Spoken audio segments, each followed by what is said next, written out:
Instruction format ये define करती है कि how instructions are represented in computers memory, यानी कंप्यूटर मेमोरी में इंस्ट्रक्शन रिप्रेजेंटेशन जो होता है उसी को हम इंस्ट्रक्शन फॉर्मेट कहते हैं। इंस्ट्रक्शन रिप्रेजेंटेशन यानी कि how instructions are represented in computer, उसको हम इंस्ट्रक्शन फॉर्मेट कहते हैं। एक तरीका है इंस्ट्रक्शन का लिखने का, ठीक है। इसमें क्या होता है कि अब इंस्ट्रक्शन जो है वो हमारा या तो हम मेमोरी से, अगर रजिस्टर में है तो रजिस्टर से डायरेक्ट सीपीयू में जाएगा, अगर रजिस्टर में नहीं है तो मेन मेमोरी से हम रजिस्टर में लाएंगे, रजिस्टर से फिर हम सीपीयू को देंगे। तो ये जो इंस्ट्रक्शन हम मूव करते हैं, इंस्ट्रक्शन देते हैं सीपीयू को, वो किस फॉर्मेट में लिखा होता है, किस तरीके से होता है, यही चीज़ हमें पढ़ना है। इंस्ट्रक्शन में 3 सेक्शन बने होते हैं। एक तो हमारा मोड होता है, मोड मतलब एड्रेसिंग मोड जो हम आगे पढ़ेंगे। एड्रेसिंग मोड का काम होता है ऑपरेंड को खोजना, यानी कि ये जो ऑपरेंड मतलब यहाँ डेटा या फिर हमारा एड्रेस यहाँ पर, या फिर डेटा का एड्रेस, ठीक है। तो ये वाले सेक्शन में या तो डेटा होता है या फिर एड्रेस होता है डेटा का, और इसको फाइंड करने का काम मोड का रहता है। ये एड्रेसिंग मोड डिफरेंट टाइप्स का एड्रेसिंग मोड रहता है। Register direct addressing mode, indirect addressing mode, implicit addressing mode, immediate addressing mode. तो ये डिफरेंट टाइप का एड्रेसिंग मोड है जिसके थ्रू हम ऑपरेंड को फाइंड करते हैं, खोजते हैं, यानी मेन मेमोरी में खोजते हैं, कभी रजिस्टर में खोजते हैं। तो ये यहाँ पर उसी का, या तो यहाँ पर डायरेक्ट ऑपरेंड दिया रहेगा, डेटा दिया रहेगा, डेटा का वैल्यू दिया रहेगा, या फिर मेमोरी का उस डेटा का एड्रेस दिया रहेगा मेमोरी का रेफरेंस करने के लिए, ठीक है। ऑपकोड ये है ऑपरेशन, किस टाइप का हम ऑपरेशन परफॉर्म करने वाले हैं इंस्ट्रक्शन में, वो भी इंस्ट्रक्शन फॉर्मेट के अंदर ही लिखा होता है। ऑपकोड में रहता है हमारा, जैसे मान लीजिए हमें एडिशन करना है या सब्ट्रैक्शन करना है, तो ये सारे ऑपकोड में ही रहता है हमें कौन सा परफॉर्म करना है, ठीक है। हमने पढ़ लिया इंस्ट्रक्शन फॉर्मेट के बारे में, यहाँ तक हम समझ गए। अब यहाँ पे हम पढ़ेंगे इंस्ट्रक्शन जो है हमारा कितने तरीके का होगा, ठीक है।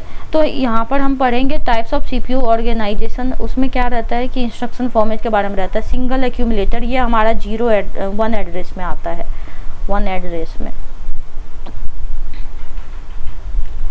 में। तो एक सबसे पहले हमारा होता है 0 एड्रेस, फिर हमारा आता है 1 एड्रेस इंस्ट्रक्शन। तो ये चीज़ें हम यहाँ पे पढ़ेंगे।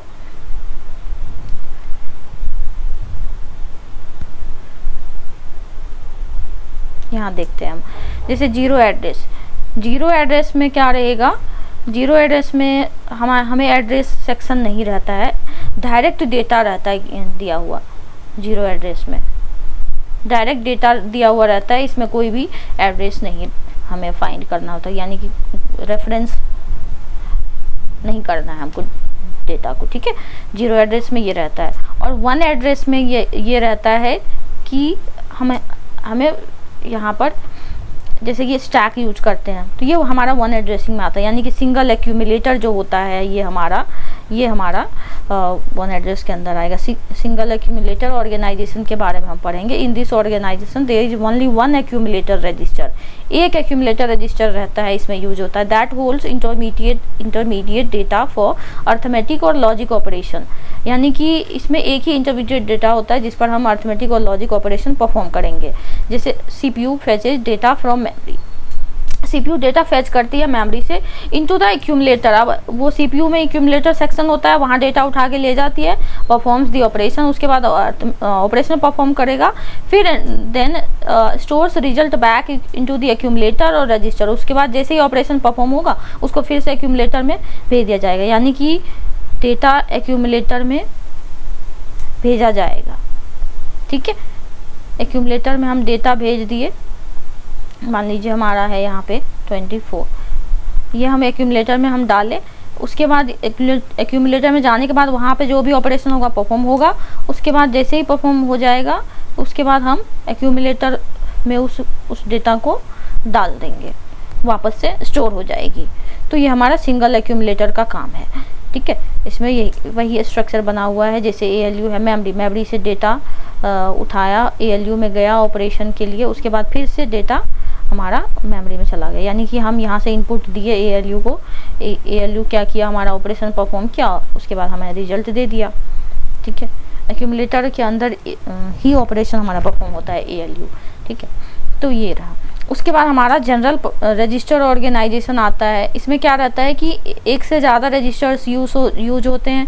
इसका जो कॉस्ट है वो ज़्यादा हो जाता है, क्योंकि रजिस्टर ज़्यादा यूज होते हैं। रजिस्टर क्या होती है, फास्ट होती है और एक्सेस करने में आसानी होती है, जल्दी से डेटा CPU में मूव कर जाता है, इसीलिए इसकी कॉस्ट ज़्यादा होती है और स्पीड फास्ट होती है इसीलिए।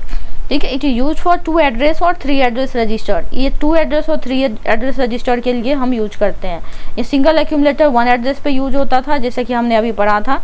उसके बाद ये 2 एड्रेस और 3 एड्रेस इंस्ट्रक्शन के लिए यूज होता है। Instruction size will be increase, यहाँ इंस्ट्रक्शन की साइज इंक्रीज हो जाती है, यानी सोर्स ऑपरेंड और डेस्टिनेशन ऑपकोड दोनों इसमें रहता है।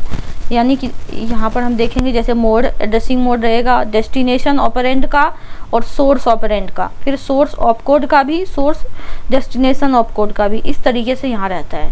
ठीक है, जैसे कि मान लीजिए एग्जांपल के तौर पे दिया हुआ है A+B = C+D, इसको परफॉर्म करेंगे तो इसमें हमारा ऑपरेंड भी दो है A और B C D 4 ऑपरेंड है, और ऑपकोड हमारा यहाँ पे है 2 प्लस एंड मल्टीप्लिकेशन। ठीक है, तो ये रहता है। टोटल जो इसमें रजिस्टर यूज होता है जनरल रजिस्टर ऑर्गेनाइजेशन में जनरली 7 रजिस्टर। ठीक है, उसके बाद register stack organization, stack use करते हैं। इसमें हम पुश पॉप कराने का काम करता है। ये पुश का कोड है, यानी कि अगर हम यहाँ पर चेक करेंगे एज एग्जांपल, ये हमारा जैसे स्टैक है, ये स्टैक पॉइंट है, स्टैक पॉइंट यहाँ पर 0 पे काम कर अभी शो हो रहा है हेड पे। अगर यहाँ पर हमारा स्टैक पॉइंटर 0 पे है तो इसका मतलब ये है कि हमारा स्टैक खाली है, अब हमें इसमें डेटा को मूव कराना है। तो उसके लिए हम क्या लिखेंगे, लॉजिक। यहाँ पे लॉजिक हमारा है कि स्टैक पॉइंटर SP उसको हम इंक्रीमेंट कर देंगे। इंक्रीमेंट तो तब होता है जब यहाँ पे हम डेटा कोई फिल करते हैं, डेटा हम ऐड करेंगे, यानी पुश करा देंगे, यहाँ पे कोई भी वैल्यू पुश करा देंगे। ठीक है, उसके बाद हमारा क्या रहता है,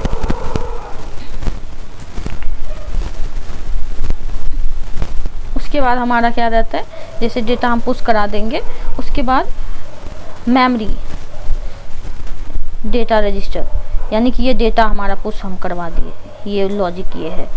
यानी कि स्टैक पॉइंटर का जो एड्रेस है उसमें हम डेटा डाल दिए। अब क्या होगा, अगर ऐसा तब होगा जब, अगर क्या होगा, स्टैक पॉइंटर 0 हो गया, तब देन फुल जो होगा उसमें 1 ऐड होगा। वो फुल 1 के लिए साइन होती है और एम्प्टी 0 के लिए साइन होती है। ठीक है, टोटल वर्ड। उसके बाद क्या रहेगा आपका पॉप ऑपरेशन, जैसे कि पॉप ऑपरेशन होगा। अगर डेटा मान लीजिए फुल है हमारा, ये कैसे हम चेक करेंगे, तो मैं अब सबसे पहले हम देखेंगे स्टैक पॉइंटर कहाँ पर पॉइंट कर रहा है, उसका रेफरेंस कहाँ है। ठीक है, अगर वो डेटा पे पॉइंट कर रहा है, इसका मतलब कि डेटा है, अभी स्टैक में डेटा है, तो हम इसको पॉप कर सकते हैं। पॉप करने के लिए क्या होगा, स्टैक पॉइंटर को में 1 से डिक्रीमेंट कर देंगे, यानी कि डेटा जैसे ही निकलेगा, स्टैक पॉइंटर है, मान लीजिए A है B है, स्टैक पॉइंटर यहाँ पॉइंट कर रहा है, अब हमें पॉप करना है। पॉप जैसे होगा 1, यहाँ से A निकल गया बाहर, अब स्टैक पॉइंटर ये कम नीचे पॉइंट करेगा, जस्ट नीचे। ठीक है, तो अब B पे स्टैक पॉइंटर पॉइंट करने लग गया, तो ये लॉजिक है। ठीक है, अगर स्टैक पॉइंटर 0 है, पहले से ही 0 है, तो इसका मतलब है कि वो एम्प्टी है, यानी 1 जैसे ही आएगा उसके बाद एम्प्टी पे 1 शो करेगा। अगर वो फुल है तो पॉप में फुल 0, मतलब कि वो एम्प्टी है, पॉप का ये कोड रहता है। ठीक है, यहाँ तक हमने पढ़ा 0 एड्रेस, 1 एड्रेस, 2 एड्रेस इंस्ट्रक्शन हमने समझा। अब हम पढ़ेंगे एड्रेसिंग मोड के बारे में, जो कि जिसका काम होता है वे ऑफ रेफरिंग डेटा। मतलब ये है कि डेटा को रेफर करने का काम है एड्रेसिंग मोड का, डेटा खोजने का काम है, डेटा खोज करके वो इंस्ट्रक्शन फॉर्म